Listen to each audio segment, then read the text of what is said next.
పవిత్రపరచునని వారితో చెప్పాను. దైవ గ్రంథంలో ప్రియులారా, మత్తయి సువార్త 15వ అధ్యాయం 11వ వాక్యంలో దేవుని వాక్యము మనము చదువుకుంటా ఉన్నాం.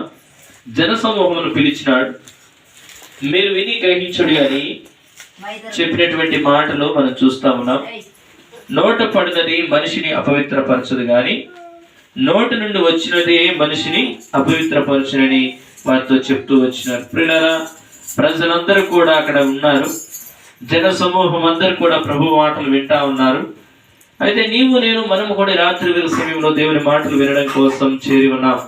అయితే 12వ వాక్యంలో మనం చూస్తాం ప్రియులారా, ఆ శిష్యులందరూ వచ్చినారు. పరిచయులు ఆ మాట విని అభ్యంతరపడినారు.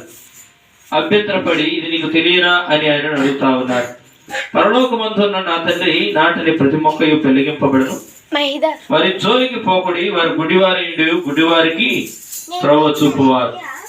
గుడివాడు గుడివానికి త్రోవ చూసిన ఎడల వారిద్దరు ఎక్కడ పడతారు? గుంటలో పడతారని దేవుని వాక్యం సెలవిస్తా ఉంది. ప్రియులారా, గుడివానికి ఏమి కనపడవు, కానీ ఇంకొక గుడివానికి నేను దారి చూపిస్తానని తీసుకెళ్తా ఉన్నాడు అనుకోండి. ఇద్దరు పోతా ఉన్నారు. ఇద్దరు ఎందులో పడతారు? గుంటలో పడతారు. ఎందుకంటే అక్కడ ఏముందో, ఆ మార్గ ప్రయాణంలో ఏముందో వారికి తెలియదండి.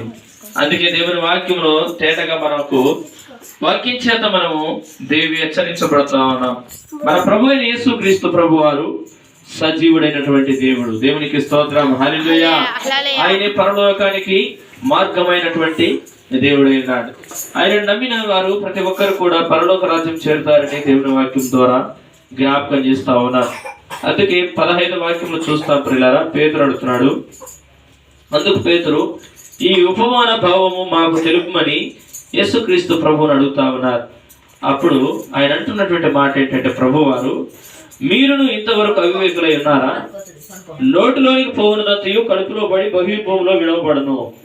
అనగా ప్రియులారా, నీవు నేను మనము దేవుని మాటల చేత హెచ్చరించబడుతున్నాం. అయితే మనిషిని హృదయంలో నుండి ఏమైతే వస్తామనయో అవి అనగా నోటి నుండి బయటికి వచ్చినవి హృదయంలో నుండి వచ్చును. ఒక మనిషి ఒక మాట మాట్లాడుతున్నాడంటే దేని చేత నింపబడతాడో అదే మాట మాట్లాడతాడు. అయితే ఇక్కడ దేవుని వాక్యంలో మనం హెచ్చరిక పొందుతా ఉన్నాం. దేవుని మాటల ద్వారా నోటి నుండి బయటికి వచ్చినది హృదయంలో నుండి వచ్చును, అవే మనిషిని అపవిత్రపరచునని మీరు గ్రహింపరా? హృదయం లోపల కొన్ని ఉంటాయని దేవుని వాక్యం సెలవిస్తా ఉంది. అవేమిటంటే దురాలోచనలు ఉంటాయంట. ఎక్కడ ఉంటాయంట? ఇవి హృదయం లోపల ఉండి దురాలోచనలు.